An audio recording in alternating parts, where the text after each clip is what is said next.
of being in a cult or a high-control group, or if you've had experience with manipulation or abuse of power that you'd like to share, leave us a message on our hotline number at 347-86-TRUST. That's 347-868-7878. Or shoot us an email at trustmepod@gmail.com. Trust me. Dude, you trust me.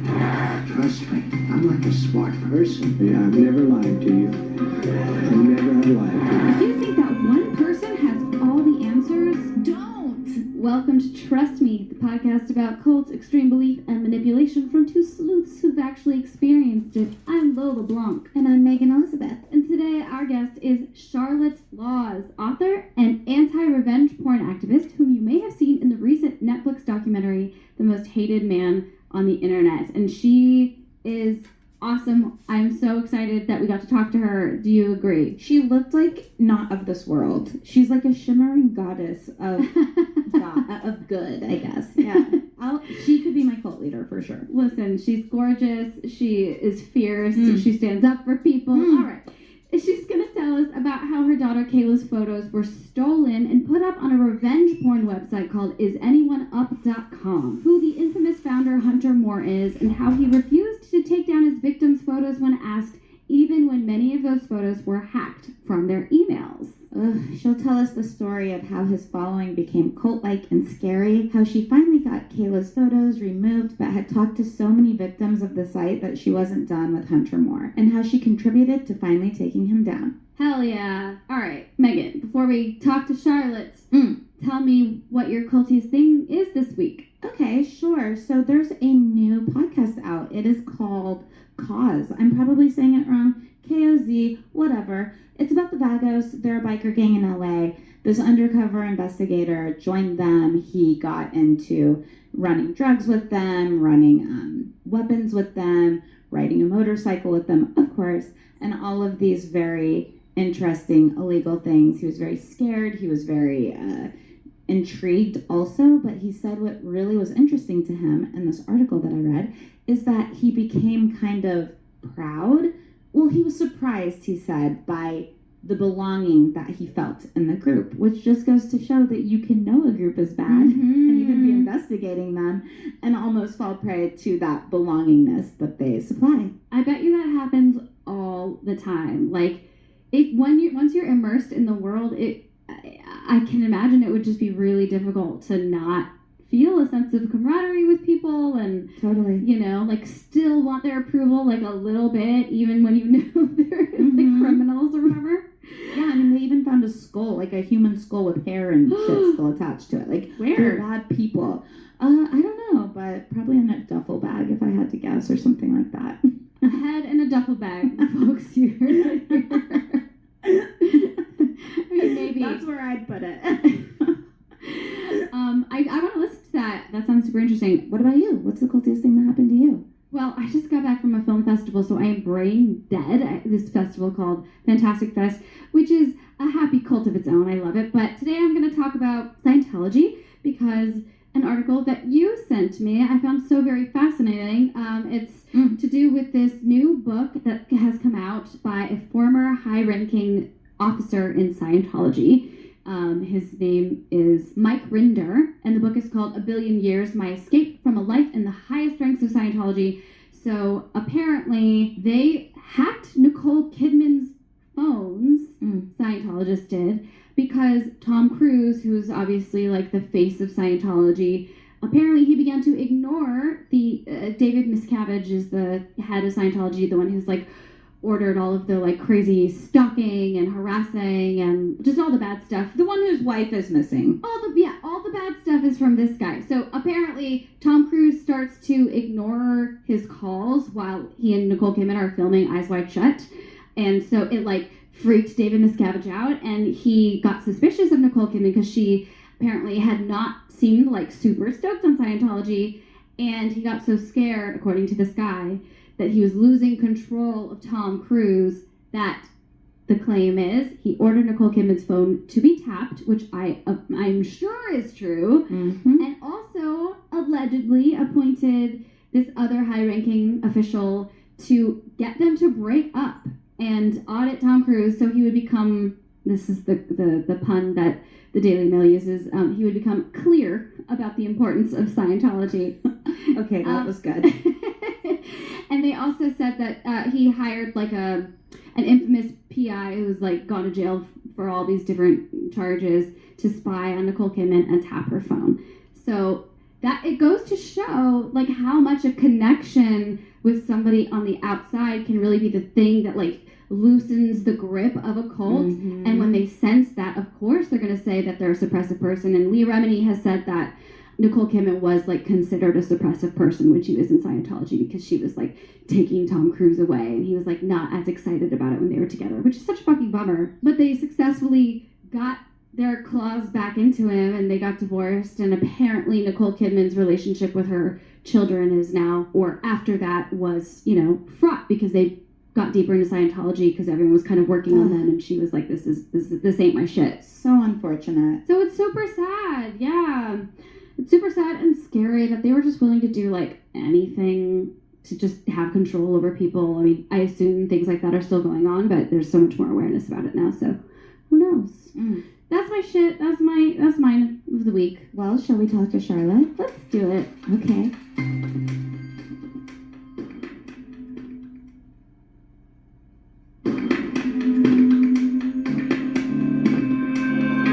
Welcome, Charlotte Laws, to Trust Me. Thanks for having me. Thank you so much for joining us. I was just watching you on The Most Hated Man on the Internet yesterday, and I think I speak for both of us when I say we are obsessed with you.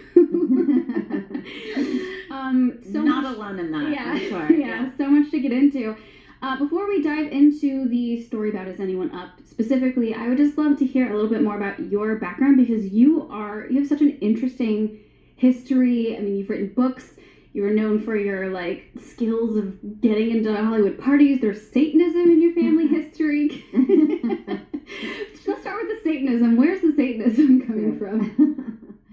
Well, I was adopted, so I was raised by an adoptive family, but I tracked down my birth family, and it turned out my grandfather, who was an Italian man who had come over when he was like 4 years old with his family to West Virginia, he was working as an attorney, and it was very hard because there was a lot of prejudice against Italians back in the 1930s and 40s, so he was kicked out of 2 law offices, and he was kicked out of his house because the CC&Rs for the house said, no Italians, no blacks. You know, there was a long line of individuals who were not allowed in the neighborhood. So we had to move out. And then it was shortly thereafter that a devil worshiper who lived really close in town, like on the next block over, came to his office and shot him and killed him. Also killed his own wife, not my grandfather's wife, but the devil worshiper's wife, because that was his client. They were getting a divorce. Oh. And then the devil worshiper shot himself, and he had already set 2 bombs to go off into town, and they went off later. So it was kind of like a shocking, situation for this small town in West Virginia, and it made newspapers all over the country. So I wrote a book about it called Devil in the Basement, and about my whole Italian family. And my great aunt was dating a mobster from Detroit, Billy Jack Giacalone, and he's credited by Giacalone is such an amazing name. I know. And he's credited by the FBI as the person who probably killed Jimmy Hoffa. And he actually made references to that when he was still alive. So it's actually a really cool story. It's kind of amazing. Wow. So wait, your grandfather was a lawyer? Is that what you said? He was a lawyer, and he was going to run for Congress before he was killed. That's what the plan was, anyway. Yeah. So tracking people down runs in your blood a little bit. Yeah, it does. Amazing. And then you've written books about your experiences. Like, just tell us. Yeah, the party crashing. Yeah. Right? Is that what you would call it? Party crashing, I guess? Yeah, I kind of started doing it when I was very young, when I was like 17, 18. And it was kind of fun at that time. My friends were going out to the bar or going bowling, and I'd be like, no, I'd rather hang out with the president or Michael Jackson or Lee Iacocca. To me, that was a lot more interesting as a 17, 18-year-old. But as I get older, I realized that there were a lot of benefits to party crashing. For example, you might want to lobby for legislation, and they have these fundraisers. It could be $100,000 per person, and you might want to have FaceTime with the president or a senator, and an ordinary person can't get that access. Only rich people do. So I realized I could actually crash these events and have discussions about things that I thought were important, and what maybe you want to also get celebrities or wealthy people to sign on to charities, or maybe you want to, make them your business partner, or whatever it might be, your real estate client, or so there are a lot of benefits to it. Or you might want to interview celebrities. It's a lot easier if you go to an award show and you just literally go from person to person asking questions, and everybody always says yes, as opposed to calling a publicist and like trying to get something set up, which could take weeks, to get an interview set up. Right. So, that's such a sneaky way to get legislative change to happen. I love that. I'm gonna take notes. I want to read this book now. I feel like I'm always like, this law needs to change, and I have no idea how to do it, and I have no idea where to start because I do not know enough rich and powerful people. This is the trick. Yeah. Turns out. Brilliant. Amazing. So basically, like, you have spent your life like figuring out how to do the things that you set your mind to, and that brings us to this particular story. Let's fast forward to it was 2012 when it started. 2012. 2012 is when my daughter was hacked and when her topless picture went up on the website. Got it. So you're a mother now. Your daughter is Kayla. How old was Kayla at this time? She was 24. And what's your relationship like? Or at least in this time, what was it like? We've always been really close. I was a single mom. So, I raised her as a single mom, and I got married when she was about maybe 12 or 13 years old. So it had just been the two of us and a bunch of dogs, and those were her brothers and sisters. and that was it. So we had a very close relationship all those years, and kind of like sisters is probably what she would say, it had that kind of a feel to it. You two remind me so much of me and my mom in so many ways. My mom is my best friend. She was a single mom.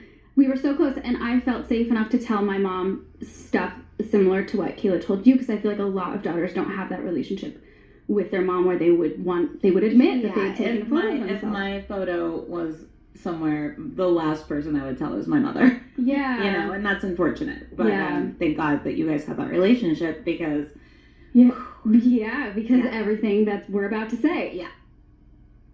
So, can you tell us how you first found out about isanyoneUp.com? Yeah, my daughter was working as a waitress at a restaurant, and that's when she got a call from one of her friends saying that she was on the website, and she was absolutely in distress and felt violated and humiliated, and she immediately called me and told me about it. And I had never heard of revenge porn until that day, and I'd certainly never heard of that website. And I logged on and I checked it, and I was absolutely horrified to see, the content and see what they were doing, and the comments, it's very mean-spirited. It wasn't about pornography. It was about ruining lives. The owner called himself a professional life ruiner. The website was called Pure Evil, and people would literally just attack, the victims up there on the site, and look at every little thing and call them fat whales and say go kill yourself, and it was really just a lot of really horrible stuff. And I knew that I needed to get my daughter's picture down immediately, because I knew that it would proliferate in cyberspace, and on one site today, but in a week it could be on 50 sites, and that's how the internet works. And so I just kind of started getting into it, and I used to be a private detective. Of course you did. And I've always had that kind of personality anyway, as you know. Amazing. So I just, I got to it, and that's what happened. So I want to talk a little bit about isanyoneUp.com, because I didn't know about this website. I think I vaguely knew a website like this existed. I didn't know this specific URL, and I didn't know the extent to which it reached. My impression of it now is like the most trolling, like mean-spirited version of like a Reddit or something. People would post nude photos of other people, but then they would also do kind of anything extreme that they could think of to just like get attention on this website, which was very much a part of this like sort of alternative like culture. It seemed like it was a branch off of the like emo scene in the early 2000s. Yeah, but it was like if you wanted the attention and he wouldn't post you, it seemed like you had to do something so crazy, like Butthole girl. Yeah. That That is a whole, I don't even know how I'm to sorry, get into Dr. that. Butthole Girl. I don't even know how to get into that story here, but what they would do is they would post photos, nude photos of people, and then link to their Facebook pages Yeah. with their actual information, which is so next level evil. Vile, yeah. Like completely violating and inappropriate. Like it's like in today's world, it's so shocking. But I think at the time it was like funny. Well, that's what was shocking to me is that there's a lot of comments in the documentary and stuff where I'm like, people haven't gone back, even tweets that I'm shocked are still up. Like, people haven't, They're not embarrassed why about are that? people humiliated that they supported this? Right. And a lot of people have contacted me and apologized and said, I don't know why I was following this guy. But yeah, so it is interesting that they didn't delete the tweets because you would think they would. For real. Right. I mean, that was one of the things I told Lola I was most excited to ask you. Has anyone apologized or people mortified? Because he was this sort of cult leader of the most epic proportions of just like, I'm the most horrible person alive. And somehow people liked that. Yeah, well, let's get into who he was Yes. in a second. Just a quick quote that I found on an article about the followers of this website, or the people who would post on this website. Some lit their genitals on fire or stuck firecrackers up their anus. Others took videos of themselves urinating and defecating, sometimes in the comfort of their bathrooms and sometimes out in public spaces. Members willingly filmed themselves punching strangers, attacking innocent bystanders, and harming themselves. And this is all in addition to posting photos of other people nude and absolutely humiliating them and trying to just say that the worst things that they could possibly say about them. So this is this is the worst part of the internet that These I are can his think followers, of. yes, and they're wild, yeah. So he is Hunter Moore. So can you tell us your just like impression of Hunter Moore and who he was when you first learned about him? Well, I mean, he was somebody who enjoyed the attention. He had 600,000 followers on Twitter. Wow. He had, I believe, 30 million page views per month or something. He was getting a lot of attention by the media, and they were doing full profiles on him. They were giving him big headlines, big photos, and they were glorifying him. And people back then thought that he was really cool, and oh, this is a new business model. And the victims were being victim blamed, and they were sluts, and it was their own fault that they had taken the picture. And that was society's view, that was law enforcement's view, that was the politicians' view, and that was the media's view overall. So that's why it was such an uphill battle, because he was basking in the attention, and we were being attacked by pretty much everybody. And the victims, were afraid to come forward because partly they were blaming themselves also, because that was kind of the masochism that was going on is, oh, it's my fault, and that's how they were feeling. And also they didn't want it to get worse for themselves. People were afraid of him, and they didn't really have the ability to come forward, most of them, because they were just too freaked out. I mean, they just wanted to hide in their room, shut down all their media, and not talk to anybody, just have no contact with the world. And so, he had this perfect thing going, he thought, where, oh, they're not going to want to contend with me, they're not going to battle me, and I can keep abusing people and getting money off of it and getting attention off of it. And, even to this day, he hasn't apologized. He says the only thing he wishes he'd done differently is jacked it up 10 times harder. Oh, those were his words. God. He's on TikTok, there's some other website he's on. He has been banned from Facebook. He was on Twitter, but a lot of people reported him, and somehow they removed his page. So I don't know if he's going to be allowed back on Twitter, and I don't know if he's on Instagram, but I know he's on TikTok and on some other website, and he has started to gain followers, unfortunately. No. And he had kind of a cult, like a Charles Manson cult. It was called The Family. He called himself the Father. And, these were his children, and that was the language they used. I would do anything for you, Father. I will kill for you, Father. That was some of the comments that were posted on his site. And to paint a picture of how he kind of comes off in all the video footage of him, he's like a cute guy, very tattooed. He looks like he would be in a band, and then he has this like smarmy, smirking douchiness about him, like major douche factor, but the confidence, and I suspect it's due to the level of sociopathy that he possesses, but the confidence that he exudes, like I do see, like if I were a young person in that era, like I don't think I would be into what he was doing, but I think he as a person I would find to be very charismatic. Just the sheer confidence and the sheer, like, he just says whatever he wants and he doesn't give a fuck, and and he's really just doubled down, tripled down, quadrupled down on that at every opportunity, which is fascinating to observe, because it's almost like a Trump thing, or like it's like, oh, he doesn't care what anyone thinks of him, you know what I mean? He does hate women. That is true. That, he hates women. for He sure, doesn't for sure. His whole thing is about shocking people. Was it you or Kayla who reached out, or both, about first taking her photo down? We sent an email. The two of us sent an email, but we put her name on it. So we kind of put an email together and asked him to remove the photo, and that didn't work. I didn't think it was going to work because other people had posted that they had tried that and failed. So he didn't remove content, is what everybody said. He would respond to some people just saying LOL when they told him how much it was hurting them and ruining their lives. LOL.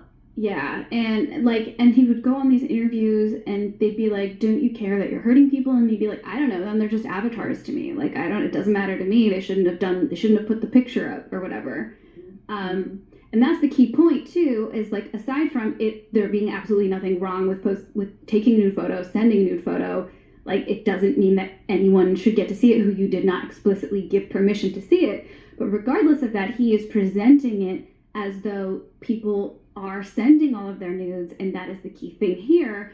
Can you tell us about how Kayla didn't actually send it to anyone? Yeah, she took a bunch of photos in her room, over 100 pictures. One was topless. They were all like little cutesy shots, and she ran out of space on her phone, so she sent them to her email to save them. And then it was after that where her email was hacked, along with her social media being hacked.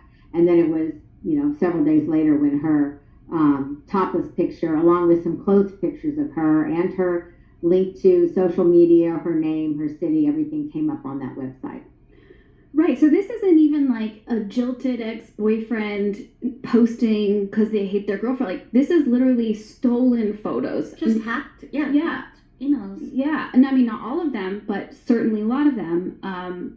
So you started reaching out to some of his other victims. Can you talk to us a little bit about that process? Yeah, my daughter noticed that one of her friends was also on the site. And so my daughter contacted this girl, and she said she had also been hacked. And so what I did is I thought, well, this is kind of unusual because I've only just heard about revenge porn. I only know 2 people on the site, and they were both hacked. So I assumed there could be a hacking scheme. So I decided to do my own little survey, and I contacted 40 victims who were posted within the 2-week period of my daughter, which was very hard contacting them because I didn't want to use email or social media because I thought there could be a hacker on there. So it was extremely roundabout, and I had to get their name and their city, and then sometimes call somebody who I thought was a relative and say, "Do you know this person? Wow. They have the same last name, and please have her call me." It was very difficult. And after I spoke to all these people, I found out that 40% of the 40 said they were hacked. So I definitely felt there was this hacking scheme, and my file grew to about 12 inches of data on Hunter and his site. In the meantime, I was contacting everybody associated that I could think of to try to get it down, from his publicist, his attorney. I even tried to call his mom, and I called her former workplace. She wasn't working there anymore, unfortunately, but I talked to many of her associates, and it got back to Hunter, who posted on Twitter, somebody just called my mom's former workplace. So I knew he knew about it. And so I was kind of going at every angle. And we also went to law enforcement. I went to Los Angeles Police Department, and then I contacted the FBI. And the LAPD didn't do anything, right? Yeah, they did the victim blaming. That's all they did, essentially. And they said to my daughter, "Why would you take a picture like this if you didn't want it on the internet?" That was it was a female, middle-aged female detective who said that. Wow. And so I called the FBI, and they initially said, "Just file a report online." And I sarcastically said, "Oh, I see. You help Scarlett Johansson when she gets hacked, but you don't help the average person." Love that. And the operator sighed and then said, "I'll transfer you to a detective." And so I got transferred. Yes. And then they said there would be agents coming to my house later in the month. And they did. There were 3 agents who showed up. And when they came, they said there was a very slim chance they'd be able to take the case because they normally only take cases where there are large losses of money, and there wasn't a lot of money lost on this particular case. And they said also, even if we did take the case, it takes over a year for us to investigate, so it's a very long process. But luckily I had this file of all these hacked victims, so I was able to hand it to them, and hopefully that helped them because it gave them a running start, and we knew some of them had definitely been hacked by the same hacker because he had left this email behind on their social media. So anyway, so they had, contact information for a bunch of different victims. And luckily they did take the case, and they ended up coming to my house 3 times.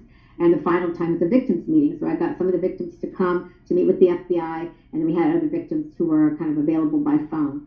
So that's kind of how it started. Wow. So to the person who would say, it's just a nude photo, who cares? Can you explain what some of the consequences are of revenge porn? I mean, 93% of victims say that it causes severe emotional distress for them. 50% contemplate suicide. There have been people who have killed themselves over revenge porn. 80% of employers will check the internet to see if there's negative content about a potential employee before hiring them.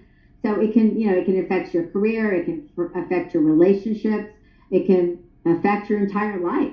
There were 2 girls who killed themselves. One was from Northern California, Audrey Potts, and the other was named Retta Parsons from Canada. And I spoke to both of their parents, and both of these girls had had a similar experience where they were sexually assaulted, raped by multiple men, and then there were photos taken. And after the rapes happened, it was horrible, it was devastating, but they were going on with their lives until the photos surfaced. And when the photos surfaced, both girls killed themselves. Wow. And the parents said to me that for their children, revenge porn was worse than rape. Because the thing about the photos is you just can't hide it. It's there forever. It can follow you. The internet is everywhere. It's forever. And you feel like your life is over. Whereas rape is horrible, horrible, but you can never tell anybody about it. You can try to compartmentalize. You can try to put it out of your head. You cannot tell, your family and friends. Yeah, you can try strategies at least. Yeah. Well, and my mom's whole dissertation, actually, not to keep talking about my mom, but whatever, I'm a super fan. My mom's whole dissertation for her PhD is on media misrepresentation and how when there's an image of you that's out there that is not consistent with how you view yourself, that is one of the most emotionally damaging things that can happen to you. For so many different reasons, and she gets into the whole thing, but public humiliation is more painful than we realize that it is, and it often does induce suicidal ideations in people because you have to contend with how everyone in the world is seeing you as this thing that you are not, and that it's just extremely painful, and that's separate from how you can get fired from your job. People got fired from their jobs. You can get stalked and harassed. There's so many different layers of why this is not just. My daughter is getting phone calls from strange men after this happened to her, and one of the people who called her was the porn star Ron Jeremy. Oh my God! He said he wanted to talk business. No. That's what he said. No. And he said he said he was there with Howard Stern, and they were at the porn convention in Las Vegas. So I don't know if he really was with Howard Stern, but that's what he told my daughter, and she just hung up on him. But Oh my God! Jesus. I mean, and I think it also just opens up that whole cult of trolling where people who would never usually say something like this are suddenly emboldened to be like, you slut, kill yourself. And you're like, what? Yeah, cyberbullying. Oh, yeah. But it all just feeds off of the other people doing it too. It's it's so weird. I don't think it's most people's real opinions. It's not. I mean, groupthink on the internet is such a fascinating and terrifying phenomenon. We've talked about this a million times, obviously, but so tell us how Kayla's photo first gets removed. Well, I tried to get it down actually initially. I tried to get my husband involved, and he originally didn't want to be involved, and he's an attorney. And I first got it, I thought it was down. It actually was down for like, I don't know, maybe 10 minutes. I contacted Hunter's security company, their internet security company, and I talked to the president, and he agreed to help block her page. But what happened was, as he blocked the page, Hunter made a new page for her. So that's how malicious he was. It's like he just wasn't gonna, go along with this. He was just gonna do anything he could to keep Kayla's picture up there. And so after that, my husband had a talk with Hunter's attorney, who I had had a couple conversations with, but I could tell he wasn't taking me seriously. And my husband was like super pissed off at this point because it had seriously disrupted our entire household for a period of time, and he just was fed up with it. So he had a conversation and said, it better be down in 30 minutes or I'm going into court. That's it. And the picture did come down. But the other thing that I didn't mention, which continued on, is that I was getting harassed by his followers. I was getting death threats, I was getting computer viruses, and eventually I even had a stalker at the house. So, and that was not in the documentary, but there was a stalker at my house. And I have no idea why they didn't put that in there. Well, wait, tell us about that. Yeah. So what happened was Kayla had been studying, had decided she didn't want to be an actress anymore. Originally she wanted to be an actress. But because of all of this happening, she decided she didn't like public attention. She didn't like being in the limelight. She wanted a private life. So she was studying her real estate next to the front window, and she saw a white car sitting outside of our house. And we have a very, cul-de-sac street. You don't have lots of cars around. And she didn't tell me about it till the next day. And I had already been warned by the computer virus man, the technician, who had told me, be leery of cars or vans on your street, because if someone tries to hack into your network, they're going to need to be near your house. But I had not told Kayla this. So the next day she told me, why was there a car sitting on the street? And I couldn't say she was paranoid because she didn't know what he had said. And then it was like the next, like that night again, when the white car was back.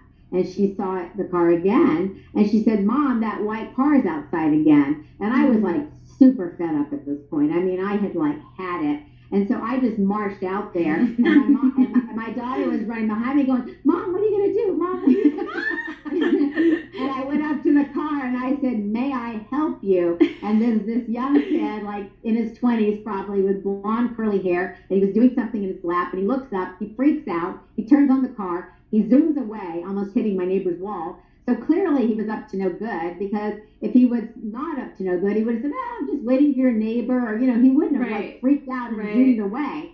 So anyway, and I went out and bought locks for the gates, and we had metal rods under our beds. We were nervous now because they were potentially targeting the house. So. And this is also because, Hunter kind of pinpointed you as his enemy a little bit, right? Oh, yeah, it was totally his enemy because, at some point he realized, I guess maybe it was when I did the Dr. Drew show was the first time, and I accused him of the hacking, and I was the first one who came out with all of that, and he was denying the hacking because he knew he could go to jail for hacking, of course.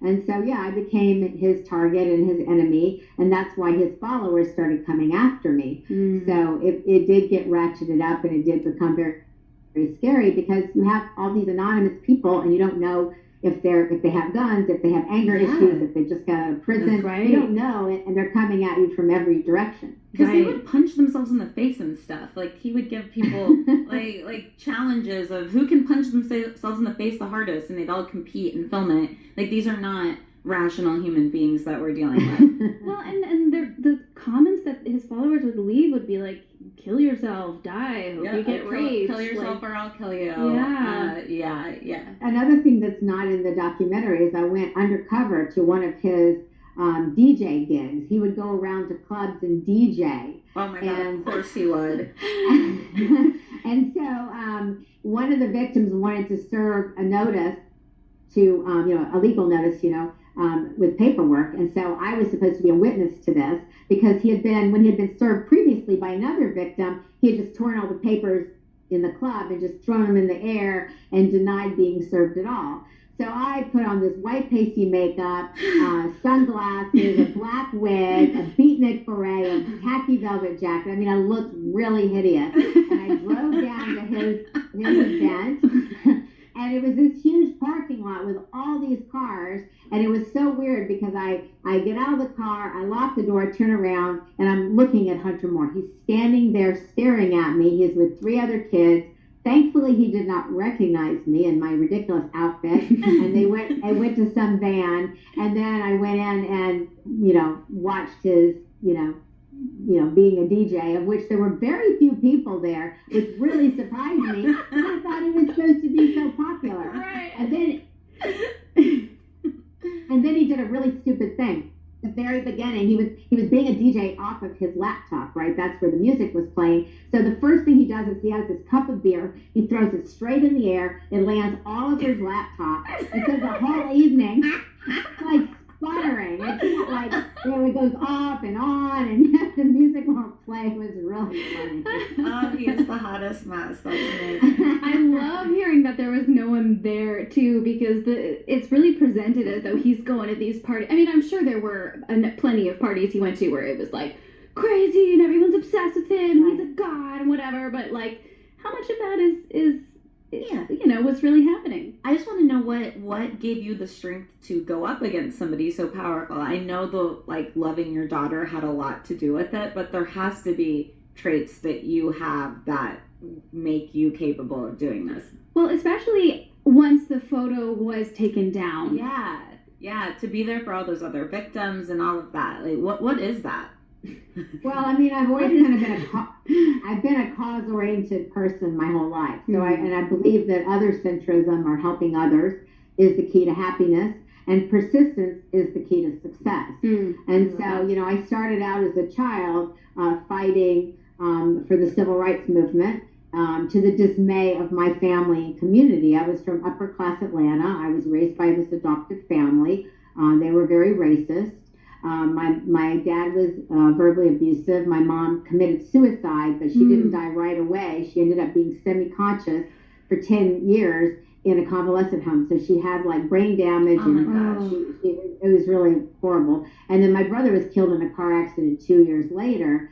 So I just wanted to escape from that. But I was very much taunted and called an N lover and all that, like all the time, by so many people I knew. And so that was kind of my first cause. And I really felt that I had a mission to help eradicate prejudice. That was a big thing to me. And then later I started working for helping gay rights. And then animal rights is very close to my heart, because that's speciesism, which is a prejudice against other living beings besides humans. And then this is women's rights with revenge porn. So I've kind of always had causes that are close to my heart, and I really feel that's important to try to make that impact and try to make the world better. And it makes me happier to do that as well. So, I saw very early on that this was not just about my daughter. This was not only about even the victims on the site. This was about the entire issue, and that legislation needed to be passed, and I was going to have to meet with legislators, and I was going to have to do what I could to try to help victims with respect to this particular issue. Right, because it wasn't illegal then. Right. There were no laws. And so we were actually the first state to have a full-on anti-revenge porn law, California. And it was hard at the beginning. I mean, they didn't want, the legislature in California were not really gung-ho on passing something. The ACLU was fighting us all the way. What? And we also had, the ACLU has been the biggest rival to this from the beginning. And they still are for a federal law. So they've been fighting it because they feel that nude pictures of ordinary people is speech, and therefore it should be allowed. That is their... Are you serious? I'm shocked. Yeah. Wow. And then the other issue in California was realignment, which means that the politicians felt there were too many people in prison, and they just didn't want more laws that were going to put people in prison. And that's very similar to what they're going through right now on a federal level. In addition to the ACLU, there's some members of the progressive side of the Democratic Party who are the defund the police mindset. They do not want more people in prison. They want the emphasis on getting people out and the cops. So they have a different point of view. And they're the other stumbling block right now. So yeah, there weren't laws. And I actually the Republicans were the ones who were on our side initially. The Democrats were the ones we had to fight. And I think the reason is because they were close with the ACLU. They wanted to do what the ACLU wanted. Wow. And so I think that's why that happened. But that's not the case anymore. Now it's definitely a nonpartisan issue, and there are members equally on both, Democrats and Republicans who support this issue and having a federal law. And Jackie Spear, who's a Democrat, is the one who has been pushing this and brought this forward on multiple occasions. Unfortunately, it doesn't look like it's going to pass, and she's leaving office in November. So I'm not sure if we're ever going to have a federal law. I have no idea. That is a huge bummer. However, 48 states now, right, have laws to this effect. They do. They are very weak. I mean, they tend to be misdemeanors, and they are pretty weak laws. And in my state, it's something like a $500 fine and up to 6 months in prison. Geez. So it's not very serious. And it's also not consistent from state to state, which can be very confusing for victims, because if you live in Kansas and the perpetrator's in Oregon, you don't even know which law would pertain. Right. So it makes it really confusing and difficult to prosecute. Right. Oh, that's a really, really good point. Yeah, it's not like the internet. It's not like people are just staying within their own state when they're posting victims. Right. Yeah. Well, back to Hunter for a second. So I'm going to try to summarize this because it takes a couple little turns here. He went on Anderson Cooper, and after that, the website got even bigger, even though his appearance definitely didn't make him look good and didn't make the website look good.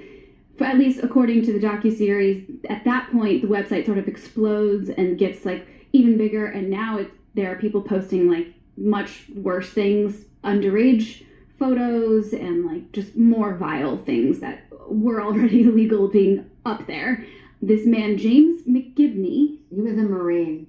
Former Marine. But didn't he have a website? I know Bullyville, but didn't he have it? He had a Cheaterville with his Cheatersville, I think it was. Where people post their cheating spouses, and then people would come on and attack the cheaters. So he had that site at one point. Got it. Okay. Yeah. Which is interesting because that is bullying. I didn't know about that part. So the allegedly anti-bullying man reaches out to Hunter and is basically like, he's a very tech savvy guy. He's going through all of his data and he's looking at the back end stuff or whatever. And he says to Hunter, hey, you're not doing a good job at filtering the pedophilic content on your website. You're going to get in trouble. You're running out of money. I'm going to just buy your website from you. Hunter says yes. He sells the website to this man, and now the website redirects to bullyville.com, which is he sold the domain. The domain. So he sold the domain name, and then and then after that is when he said he was going to bring the site back. He was just going to get a new domain. That's pretty easy to do, and he was going to put it on huntermore.tv. And then he was going to make it worse because he was not only going to put up all the original content, which of course means my daughter's picture and everybody would go back up, but he was also going to put their home addresses with driving directions on how to get to their houses. So that was his plan until Anonymous came by and decided to dox him and put him out of business, essentially. Tell us some of the things Anonymous did, because it's so amazing. Yeah, I mean, I didn't really know about most of this. I knew they put the Social Security number out for him. I know that. And supposedly they declared him dead in the state of California, and he was dead for like a month. They sent the 200 dildos to his house or something. I mean, so I don't know. I mean, I didn't even know most of this until I saw the documentary, just like you. But but they contacted me the day before they did this. They contacted me and said, don't worry, we're going to protect you, and we're going after him tomorrow. And they contacted me through Twitter, through direct message, and then through a phone call. And I didn't know for sure if it was real. I mean, I'm like, I don't know, is this a practical joke? Is this real? But anyway, they did go after him, and he was very scared of Anonymous, so he became very quiet. He already was scared of the FBI, and he knew he was under FBI investigation. But when he got very bold and was going to bring the site back again, he believed that the FBI had dropped the investigation. And that's what I thought too, because it had been a really long time and they weren't even returning my calls anymore. So it was like everybody kind of thought they just dropped it, and so Hunter got bolder because he thought, he could get away with anything all over again. It's just so hard to fathom. Like, I feel like when I see bullies on the internet, in my head, I'm always like, oh, but they're doing it because they have no identity or they have no community and they're finding it in this place. This man seems just like utterly and completely sociopathic, malicious, just revels in other people's pain. He literally tweeted, people are going to get murdered, when he was going to be posting the new website. Right. His, view is that if you tear other people down, it will somehow build him up. That is his belief. So he has a hatred of women. Probably hates people in general, but he definitely does feel, obviously, is a very hollow person and doesn't have very high self-esteem, really. Even though he has this arrogant attitude, he obviously is a very sad person and probably very unhappy. Yeah, Steve just pointed out in our Google Doc, after Hunter sold his website to James McGibney, on his Twitter, Hunter accused James McGibney, this anti-bullying guy, of being a pedophile and of possessing child pornography, and he threatened to rape his wife. So that is the level that this man. Yeah, right. And James McGibney took him to court and won $250,000 against Hunter. I don't think Hunter even showed up in court because, of course, he didn't care about civil suits. He had no assets. So there's still a judgment against Hunter by James McGibney to this day. Wow. All right. So now, how does he finally get convicted? Well, he finally got arrested by the FBI, and so did his hacker. And they kept pushing the court date forward. And he was originally looking at 42 years in prison. But unfortunately, in the end, he only got 2.5 years and even got out earlier from that. And I don't think he was in very serious places. In fact, I think they were more like camps and drug and alcohol rehab centers. Oh. I was told at one place he was in that the inmates were allowed to go to the store by themselves, unsupervised, get what they wanted, and come home. So it was kind of more like not jail. Yeah. Not jail for sure. Yeah. Okay, that's disappointing. So and that was it was disappointing, and it was a plea deal. So he agreed to go along with a guilty, say guilty in order to get a reduced sentence. And I had been tasked by the FBI with getting together victims to come into court to speak, kind of one after the other. And what happened was the prosecutor called me into her office, before all of this happened, and said, don't do it. I'm going to do it. I don't want you contacting any of the victims. I don't want you orchestrating it. So I didn't. And so I showed up at court, and the only person there to speak was my daughter. They had not found any of the victims. And that was very sad because I was told by Kamala Harris's office prior to that the key to success for getting a longer sentence was having a stream of victims telling their story one after the other. Right. Because she had a similar revenge porn case in San Diego where the guy got something like 27 years in prison. He got a long sentence because they had this string of victims speaking. So that was disappointing that didn't happen. Wow. Yeah. I am someone who is like not into prisons, and I'm like, prison reform is something that's very important to me. But when it comes to people like Hunter Moore, I am like, that is the one kind of person who like is bad for society and should at least be limited in what they are allowed to do, because they are actively causing harm. They're not going to reform. Like, people like that don't reform. I think that most people who commit crimes are doing it for reasons that most of us, it can be rehabilitated. I really do believe that. But I see people like him, and I'm like, that man does not have a conscience. He actively does not. And what do you do with someone who just doesn't have a conscience? Yeah. Apparently, you put them in a luxury rehab for a year and a half or whatever. Whatever. He has to be himself. That's a punishment enough. Well, I'm just like, I'm scared that he's on TikTok because it makes me think of what's his face, who everyone's been talking about lately. Do you know what I'm talking about? Dude. Andrew Tate. Andrew Okay. Tate. Yeah. Yeah.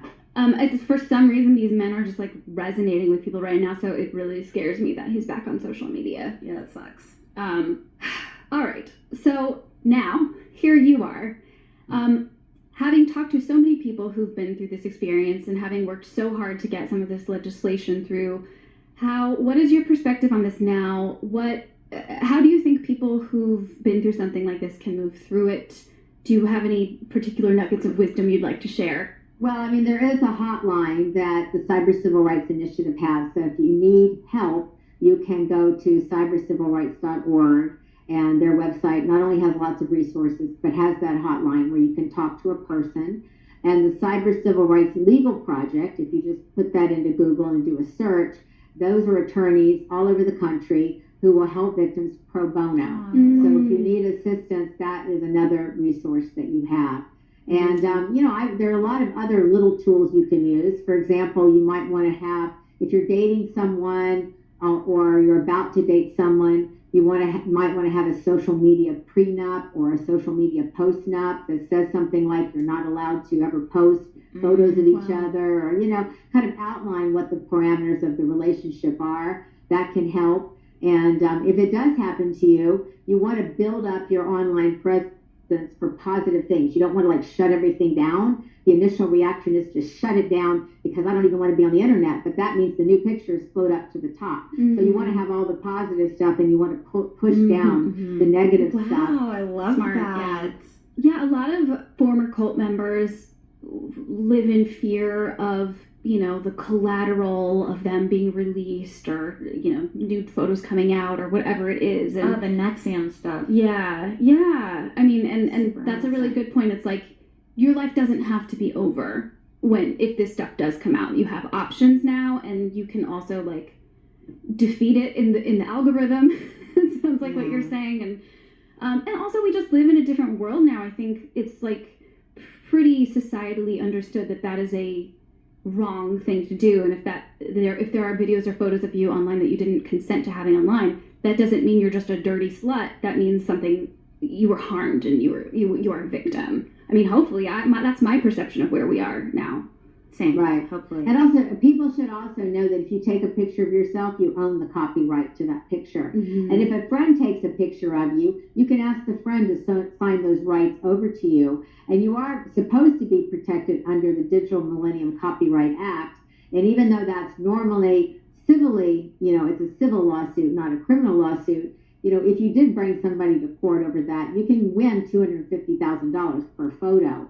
So it is a significant thing. And the websites, when a picture that you own the copyright to appears, they are supposed to remove that. They have a certain period of time, I think it's 72 hours. That is supposed to be removed from that website if you own the content. Amazing. Good to know. Yeah. How's Kayla now? She's doing better. She just got married about a month and a half ago. Oh, wow. So that's very exciting. And she's a real estate agent, and she likes her job, and she's doing very well. And so she's doing great, and she's, more comfortable with this issue now. She almost wasn't in the documentary. She had said no until the last day of filming. And then she said, oh, okay, I'll do a half a day of filming. And so she did, a half a day of an interview, and that was it. But I think she really added a lot of texture to the project. Totally. Yeah. What's next for you? Are you going to keep fighting this? Yeah, I still talk to victims. I've talked to over 500 victims in the last 10 years. So I still do that. And I'm certainly willing to help on federal legislation if there's anything I can do to help with that. And other than that, I'm working a lot on the animal cause. I'm working on a book related to animal advocacy. And so I'm working on other projects as well. Awesome. Amazing. I can't wait to hear the next journey that you undertake and write a book about. I feel like there's so much more in the Charlotte Laws world to come. So good. Well, let me tell you one more thing that's a little bit off topic, but it might interest you because this is about cults.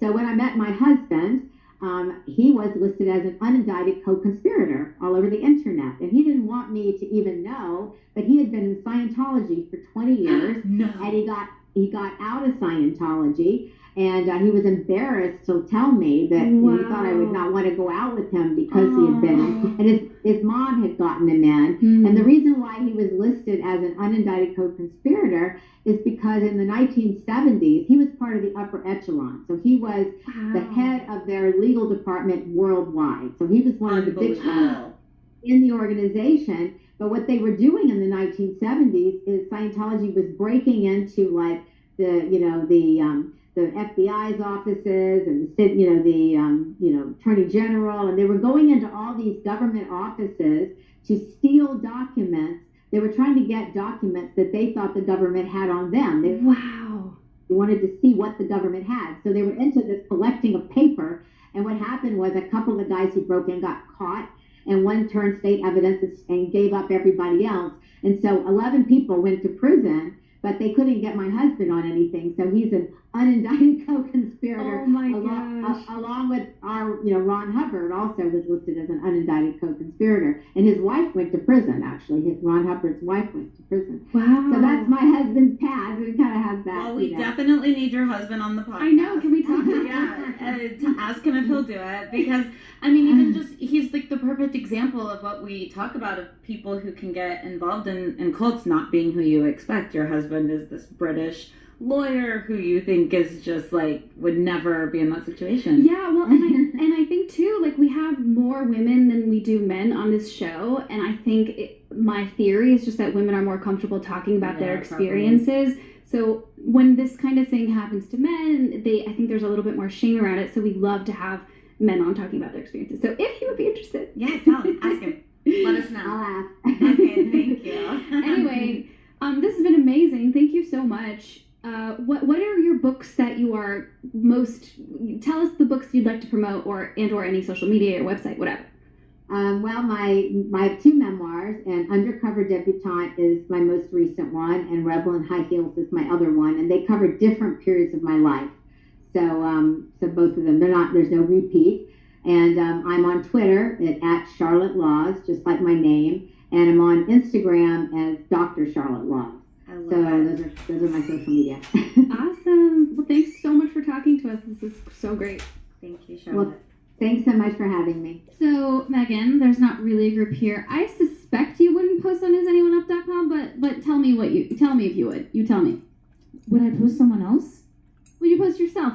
Oh, would I post myself? No. Would you post someone else? I mean, I don't think so. No, I think that I am such a loser, I guess. I'd never even heard of it until this documentary. Yeah. And it is absolutely shocking to me that there's just people that look normal tweeting about it, being like, I love it. Like, no, that is so wild. This is like the most evil shit I've ever heard in my life. So. Okay, so here's the real question. Okay. If you saw Hunter Moore in person, what would you say? I don't think I want to give him attention, but Yeah. if I had to, I mean, I think I would probably talk a lot about his insecurities, which I have my own guess of what those would be. But I think with predators, you have to really attack them. I learned that the hard way in high school when I really didn't want to be mean to somebody, but he was a Hunter Moore, and so I had to humiliate him to get him to leave me alone. So I'd humiliate him. I did that too. Did you? Yes. In high school. In front of the whole class. Wow. In high school, this guy kept lying and saying did I tell you this already? I'm sure I've talked about this already. This guy in high school kept lying and saying he'd had sex with me and I was a virgin, and I took my virginity very fucking seriously. And he was just like a horrible douchebag who kept like terrorizing women. So I made a mask of his face. Ooh. And I dressed up as him for Halloween. And I started a club called the Anti-Brandon Gear Club. That was his name. Wow. And he was so embarrassed he left me alone forever after that. It was great. My story was that my abuser just wouldn't leave me alone, and he had a disgusting rash that he got halfway through the year for some reason that he couldn't get rid of. And he was like touching me during math class one day, and for some reason, like 3 math classes had come together, so there were so many people in the room, and I was like, stop touching me, I don't want your rash. And he turned bright red and never messed with me again. We should be clear, though, that for dangerous people, humiliating them will be the thing that probably gets them to commit violence. Sure. So realistically, we probably should just not engage at all. But it's so much fun when you do and it works, Well, and if they you're do. Stuck, I mean, it's not fun per se, but if you're stuck in a world with them and they won't leave you alone, like if Hunter Moore was in my life, I would have to publicly humiliate him at some point. Yeah. I think sociopaths, that's like the only way you can get them to shut the fuck up. But most of the time, you can just remove yourself. Yeah. Yeah. I think generally speaking, we should not engage with people who have patterns of abuse. But if they're doing consistent behavior, I don't know. All I'm saying. You're right. I agree. No, I don't know, guys. Don't Listen, either way. take this with a grain of salt. assault. But having having a club, it was not a real club, but it was like a little Angel Fire page I made to make fun of the person who would not leave me alone and like kept like lying about me was very satisfying when I was 15 years old. I love it. Beautiful. Bullying is bad. It's bad. Oh yeah, bullying's disgusting. It's a very specific thing to pull out to pull out the stops. Thank you guys for spending this wonderful episode with us. We cannot wait to see you here again next week. And as always, remember to follow your gut, watch out for red flags, And never, ever trust me. Bye. Bye.